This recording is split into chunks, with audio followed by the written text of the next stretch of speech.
இந்த தொகுதியை பார்க்கிற போது எங்களுக்கு பெருமையா இருக்கு, மகிழ்ச்சியா இருக்கு, பயமும் இருக்குன்னு சொன்னார். அது மட்டும் இல்ல, பொறாமையும் இருக்கு அவங்களுக்கெல்லாம். அதுதான் இன்னும் கூட சொல்லணும்னா, ஒரு ஆணினுடைய வெற்றிக்கு பின்னால் பெண் தான் இருக்கிறார் என்பதற்கு எத்தனையோ உதாரணங்கள் உண்டு.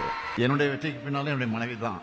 ஓராண்டு காலம் நான் மிஸ்ஸால இருந்தப்போ என்னுடைய மனைவி கோபித்து கொண்டு ஒரு அப்செட் ஆகி ஏதாவது முடிவு எடுத்திருந்தா என்னால என்ன ஆயிருக்கும் நினைச்சு பாருங்க. தாங்கி கொண்டு பொறுமையா இருந்து எவ்வளவோ கொடுமைகள் எனக்கு வந்த நேரத்தில் தாங்கி கொண்டு என்னை ஊக்கப்படுத்தி உற்சாகப்படுத்திய காரணத்தினால தான் இன்னைக்கு இந்த நிலைக்கு நான் வந்திருக்கிறேன்.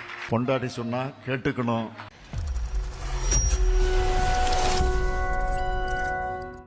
குளத்தூருக்கு வந்தால ஒரு எனர்ஜி வந்துடும்.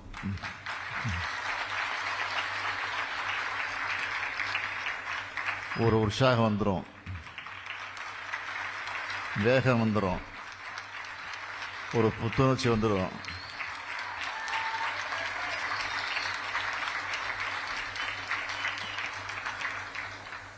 அது எனக்கு மட்டுமல்ல, உங்களுக்கும் நல்லா தெரியும்.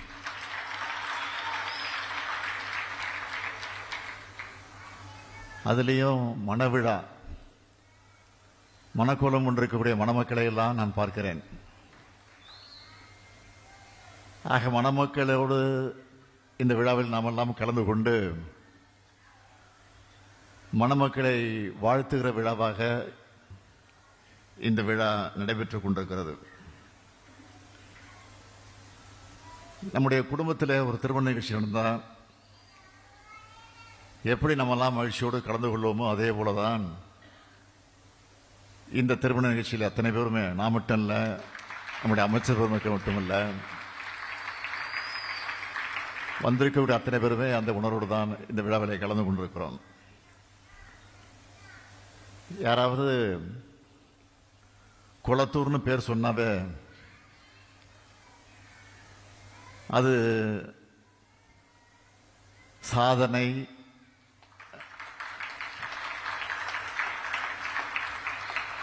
இல்லைன்னா ஸ்டாலின்,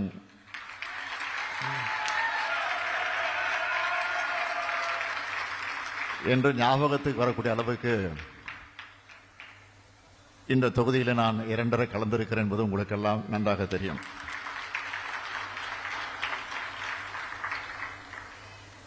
ஏராளமான திட்டங்களை இந்த தொகுதிக்கு நிறைவேற்றி இந்த குளத்தூர் தொகுதியை நம்முடைய அமைச்சர் நேரு அவர்கள் சொன்னது போல 234 தொகுதி இருக்குன்னா இந்த தொகுதியை பார்க்கிற போது எங்களுக்கு பெருமையா இருக்கு, மகிழ்ச்சியா இருக்கு, பயமும் இருக்குன்னு சொன்னார். அது மட்டும் இல்ல, பொறாமையும் இருக்கு அவங்களுக்கெல்லாம். அதுதான் கெட்ட எண்ணத்துல அந்த பொறாமை இல்லை, நல்ல எண்ணத்துல தான். நாமும் இப்படி பணியாற்ற வேண்டும், நம்முடைய தொகுதிக்கு இந்த திட்டங்கள் வர வேண்டும் என்பதில் அவர்களும் இன்றைக்கு அந்த பணியை ஆற்றிக் கொண்டிருக்கிறாங்க. ஏதோ குளத்தூருக்கு மட்டும் நம்ம இதை செஞ்சுட்டோம், மற்ற தொகுதியை கைவிட்டோன்னு யாரும் நினைக்க வேணாம். எல்லா தொகுதியும் நம்முடைய தொகுதி தான். அதனால எல்லாருக்கும் எல்லாம் என்பதை முன் வச்சு நம்முடைய பணியை ஆற்றிக் கொண்டிருக்கிறோம். என்ன ஸ்பெஷல்னா, ஒரு மாவட்டத்துக்கு 2 மாசத்துக்கு ஒரு முறை, 3 மாசத்துக்கு ஒரு முறை நான் போவேன். ஆனால் குளத்தூருக்கு மட்டும் எப்படியா 10 நாளைக்கு ஒரு முறை நான் வந்துடுவேன்.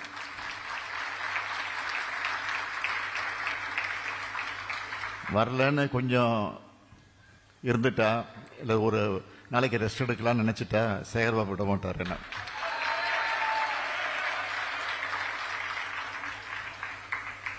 ஒரு லிஸ்டோட வந்துருவாரு,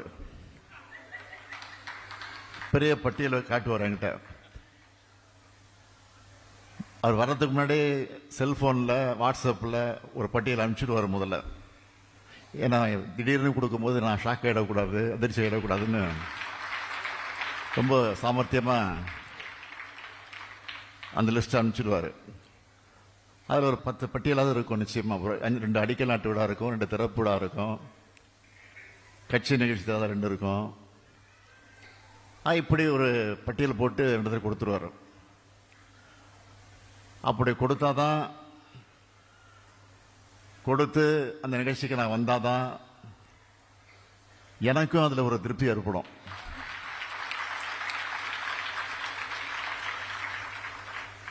ஆக 10 நாளைக்கு ஒரு முறை வந்தாதான் எனக்கு உள்ளபடியே ஒரு முழு திருப்தி உண்டாகும்.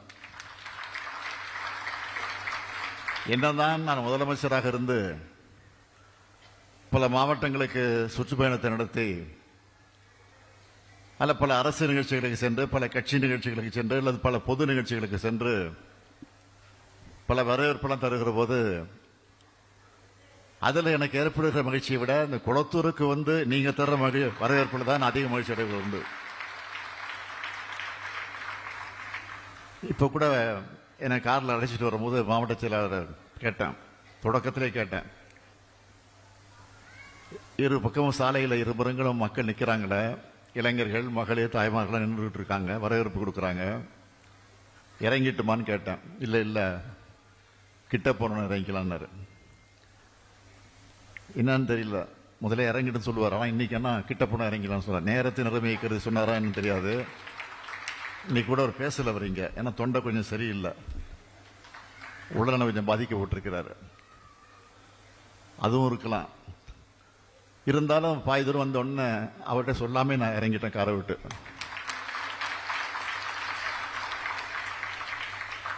அது என்னால கட்டுப்படுத்த முடியல. உங்களை பார்க்கிற போது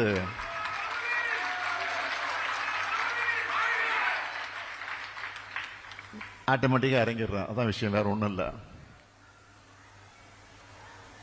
எப்போவுமே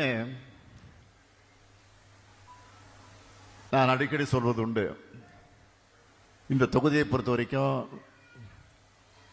ஏதோ முதலமைச்சராக இல்லை, சட்டமன்ற உறுப்பினராக மட்டும் இல்லை, ஏற்கனவே இருந்த எதிர்க்கட்சி தலைவராக மட்டும் இல்லை, ஏற்கனவே இருந்த மேயராக மட்டும் இல்லை, எப்பொழுதும் உங்கள் வீட்டு பிள்ளையாக, உங்கள் செல்ல பிள்ளையாக,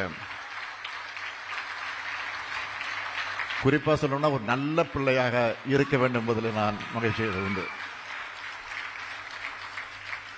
அப்படித்தான் இருக்கிறேன் என்று நான் நம்புகிறேன். நீங்களும் அந்த நம்பிக்கையோடு இருப்பீங்கன்னு எனக்கு எண்ணம் உண்டு. இங்கே இந்த தொகுதியில் நாம் ஏற்படுத்தியிருக்கக்கூடிய திட்டங்களை பார்க்கிற போது இது திராவிட மாடல் ஆட்சியினுடைய திட்டம் என்று இன்றைக்கு மட்டுமல்ல என்றைக்கும் அது மக்களிடத்தில் பேசக்கூடிய, மக்களிடத்தில் பதியக்கூடிய அளவுக்கு பல திட்டங்களை நாம் இந்த தொகுதிக்கு ஆற்றியிருக்கிறோம். எடுத்துக்காட்டுக்கு சொல்லணும்னா, கொரோனா ஏற்பட்ட போது அப்ப நம்ம எதிர்க்கட்சியில் இருந்தோம். கொரோனா காலகட்டத்துக்கு பிறகு பார்த்தீங்கன்னா பணிச்சூழல் பெருமளவு மாறிடுச்சு. பல தொழில் முனைவோர் உருவாகி இருக்காங்க.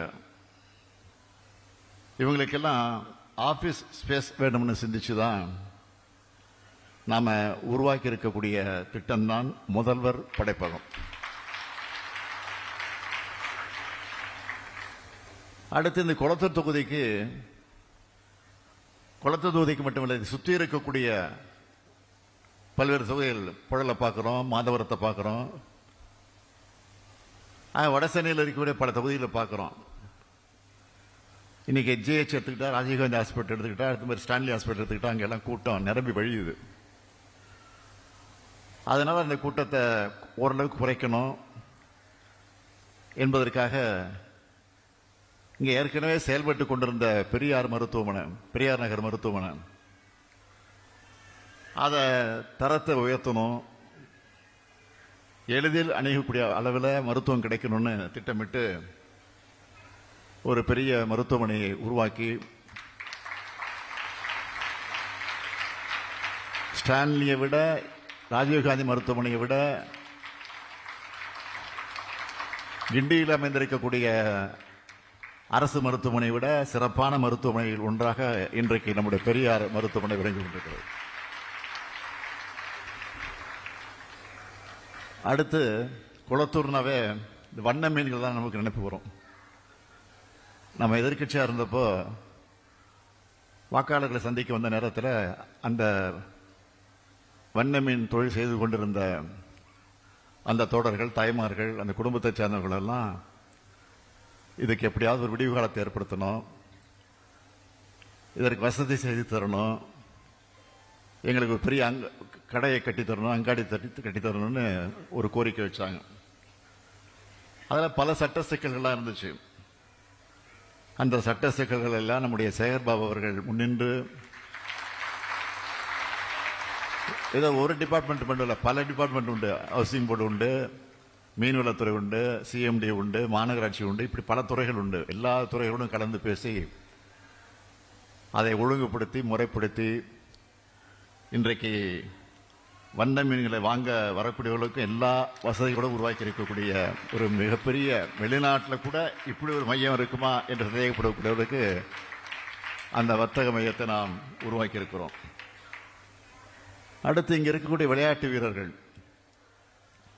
அவர்களை ஊக்குவிக்க மினி ஸ்டேடியங்களை கட்டியிருக்கிறோம். தலைப்புச் செய்தியெல்லாம் சொல்லணும்னா, குளத்தூரில் இருக்கக்கூடிய ஏராளமான பெண்கள், இளைஞர்கள், அவர்களுக்கு எப்படியாவது வேலை வாய்ப்பை எளிய வகையில் ஏற்படுத்தி தர வேண்டும் என்பதற்காக அரசு வேலைன்னா அதுக்கு சில விதிமுறைகள் எல்லாம் இருக்கு. ஆக உடனடியாக கிடைச்சிடாது, காத்திருக்கணும். ஏற்கனவே வேலைவாய்ப்பு அலுவலகத்தில் பல லட்சக்கணக்கான பேர் காத்திருக்கிறாங்க பதிவு செஞ்சுட்டு.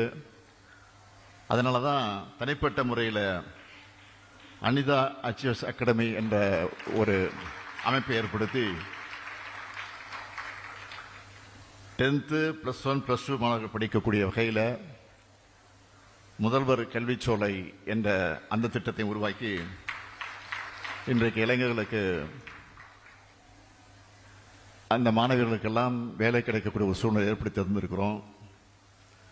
இப்படி எத்தனையோ திட்டங்களை சொல்லிட்டு போகலாம். நீ பார்க்குறோம், பாலம், மேயர் சிட்டிபாபு பேரில் ஒரு மேம்பாலம், கௌதமபுரத்தில் குடிசை மாற்று வாரிய குடியிருப்பு,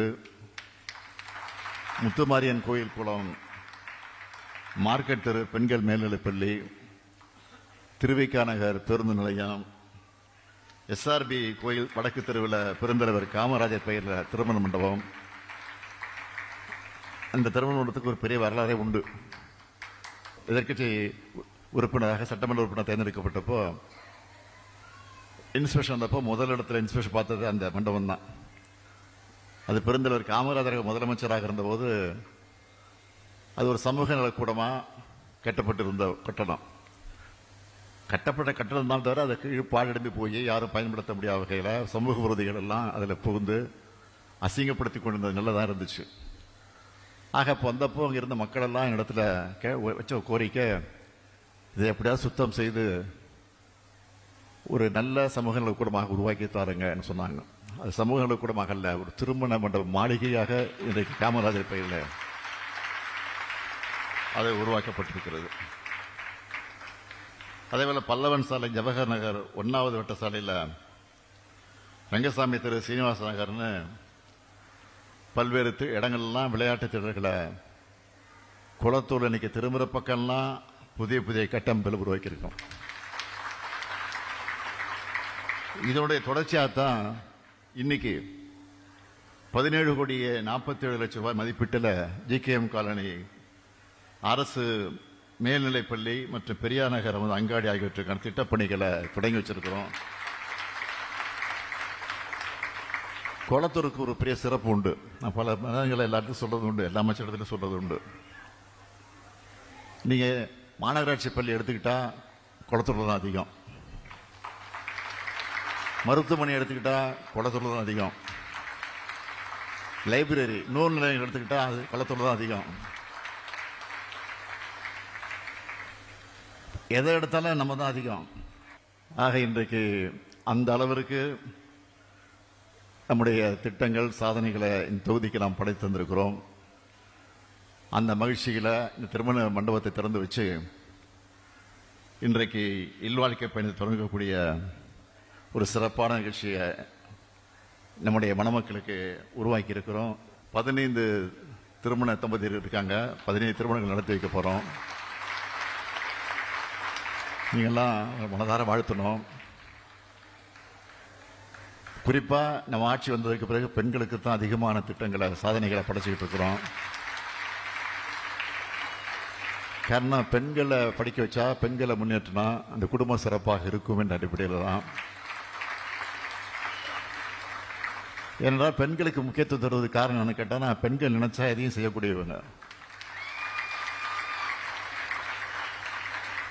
அதனால தான் பெண்களுக்கு அதிகமான முக்கியத்துவத்தை தந்து கொண்டிருக்கிறோம்.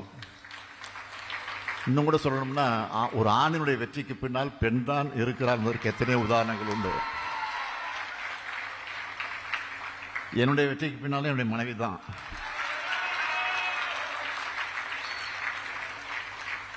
நான் மட்டும் இல்லை, சேகர் பாபா இருந்தாலும் சரி, நேருவாக இருந்தாலும் சரி, இங்க இருக்க நீங்களாக இருந்தாலும் சரி. ஓராண்டு காலம் நான் மிஸ்ஸால இருந்தப்போ என்னுடைய மனைவி கோபித்து கொண்டு ஒரு அப்செட் ஆகி ஏதாவது முடிவு எடுத்துருந்தா என்னால் என்ன ஆயிருக்கும் நினச்சி பாருங்க. தாங்கி கொண்டு பொறுமையாக இருந்து எவ்வளோ கொடுமைகள் எனக்கு வந்த நேரத்தில் தாங்கி கொண்டு என்னை ஊக்கப்படுத்தி உற்சாகப்படுத்திய காரணத்தினால தான் இன்னைக்கு இந்த நிலைக்கு நான் வந்திருக்கிறேன். அதே மாதிரி தான் ஒவ்வொருத்தரும். அதனால தான் மணமக்களை நான் கேட்டுக்கொள்ள விரும்புவது, மணமகனத்தில் நான் பணிவோடு கேட்டுக்கொள்ள விரும்புவது, பொண்டாட்டி சொன்னா கேட்டுக்கணும் என்ற அந்த நிலையில்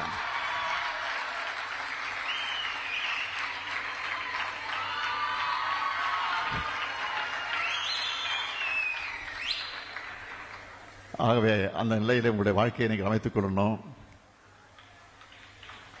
இன்னும் கொஞ்ச நேரத்தில் மனவிழா நடத்தி வைக்க போறேன். நடத்தி வைக்க இருக்கக்கூடிய இந்த மணமக்களை நான் அன்போடு கேட்டுக்கொள்ள விரும்புவது, அழகான குழந்தைகளை நீங்கள் பெற்றெடுக்க இருக்கிறீங்க. முந்தையெல்லாம் திருமண விழாக்களை கலந்து கொண்டு பெரியவர்கள் மணமக்களை வாழ்த்துக்கிறப்போ அளவோடு பெற்று வளமோடு வாழுங்கள் சொல்லுவாங்க. ஆனால் இப்போ யாரும் பார்த்தீங்கன்னா யாரும் சொல்றதில்லை. அதை சொன்னால் தப்பாக புரிஞ்சு கொள்ளக்கூடாது. முதல்ல என்ன சொல்லுவாங்கன்னா 16 பெற்று பெருவாழ்வுன்னு சொல்லுவாங்க. இப்போ என்னன்னா 16 பெற்று பெருவாழ்வு சொல்றதை விட அளவோடு பெற்று வளமோடு வாழுங்கன்னு. இப்போ முன்பெல்லாம் பார்ப்பீங்க, சிவப்பு முக்கோணம் போட்டு நாம் இருவர் நமக்கு மூவர்னு போடுவாங்க. அது படிப்படியாக குறைஞ்சி நாம் இருவர் நமக்கு இருவர்னு போட்டாங்க. இப்போ என்ன நாம் இருவர் நமக்கு ஒருவர். நாளைக்கு இதுவும் மாறலாம், நாம் இருவர் நமக்கே இன்னொருவர் என்று சொல்லி நடந்தாலும் ஆச்சரியம் இல்லை. 16 பெற்று பெருவாழின் ஏன் சொல்றது இல்லைன்னா, தப்பா மணமக்கள் புரிஞ்சுக்கிட கூடாது. கியாப்பு விஸ்வநாதன் அவர்கள் அவர் ஒரு முறை சொன்னார், 16 பெற்று பெருவாழ்வு சொன்னா 16 செல்வங்கள். என்ன அந்த 16 செல்வங்கள்னா, மாடு, மனை, மனைவி, மக்கள், கல்வி, கேள்வி, அறிவு, வழக்கம், மண், பொருள், வாழ்க்கை, போகம், பொருள், இதுதான் 16 செல்வங்கள். ஆக அந்த 16 செல்வங்களை பெற்று மணமக்கள் சிறப்போடு வாழ வேண்டும். உங்களுக்கு பிறக்கிற குழந்தைகளுக்கு அழகான தமிழ் பெயர்களை சூட்டுங்கள் என்று நம்முடைய மணமக்களை அன்போடு கேட்டுக்கொண்டு, புரட்சி கவிஞர் பாவேந்தர் பாரதிதாசன் எடுத்துச் சொல்லி இருக்கக்கூடிய வீட்டிற்கு விளக்காய் நாட்டிற்கு தொண்டர்களாய் வாழுங்கள், வாழுங்கள், வாழுங்கள், வாழுங்கள் வாழ்த்தி விடைபெறுகிறேன். நன்றி, வணக்கம்.